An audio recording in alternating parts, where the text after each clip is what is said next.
Assalamu alaikum warahmatullahi wabarakatuh. Ndugu zangu Islam, ninakuhusieni pasina kuisahau nafsi yangu usia wa Mtume Muhammadin sallallahu alaihi wasallam aliposadikisha maneno ya Salman al-Farisi kwa Abu Darda jamaa yake, pale ambapo aliposema inna linafsika alayka haqqan wa inna lirabbika alayka haqqan wa inna liahlika alayka haqqan faati kulla dhi haqqin haqqahu.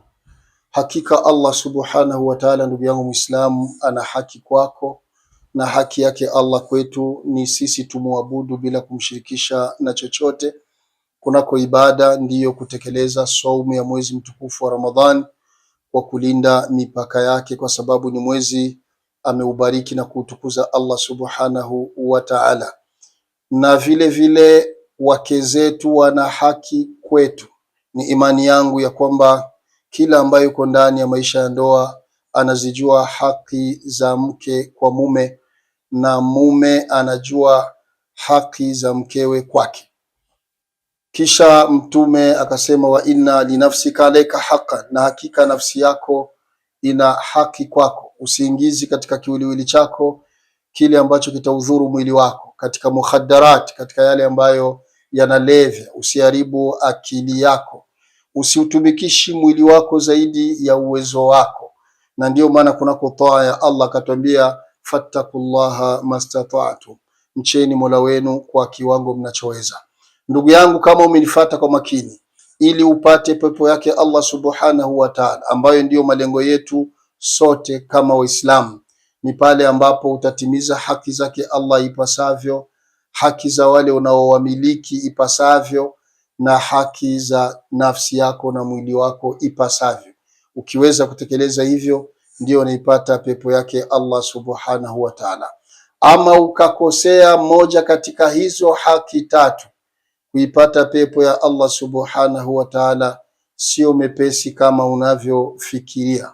Walimuuliza mtume wetu Muhammadin sallallahu alaihi wasallam kuhusu mwanamama ambaye alikuwa anafunga sana saumu za sunna na anasimama usiku akifanya visimamo na kuisoma Qur'ani, walakinaha kanat tuudhi jiraniha, lakini mwanamama huyo pamoja na ibada zake hizo alikuwa anamkosea na kumuuzi sana jirani yake.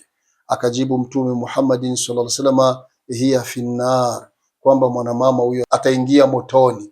Ishara ya kuonesha kwamba kumwabudu Allah kwa kufunga na kutekeleza ibada za usiku, huku na wakera wenzako kwa kutumia cheo chako, kwa kutumia nafasi yako, kwa kutumia uwezo wako, ukawa wewe ndio sababu ya wengine kukosa faraja na kukosa furaha, ibada zako hizo mbele ya Allah hazitokusaidia lolote. Dalili kubwa hadithul muflis, rejea utayapata mengi zaidi. Kinyume chake, ukawa tayari kuwaridhisha binadamu, wewe unawatendea mema, unawasaidia, unajitoa kwa ajili yao, wanaokukosea unawasamehe, lakini kunako haki zake Allah subhanahu wa ta'ala, hasa ibada kama ibada, unakuwa hauzitekelezi ipasavyo. Hayo mema unayotendea binadamu hayatokufaa lolote mbele ya Allah subhanahu wa ta'ala.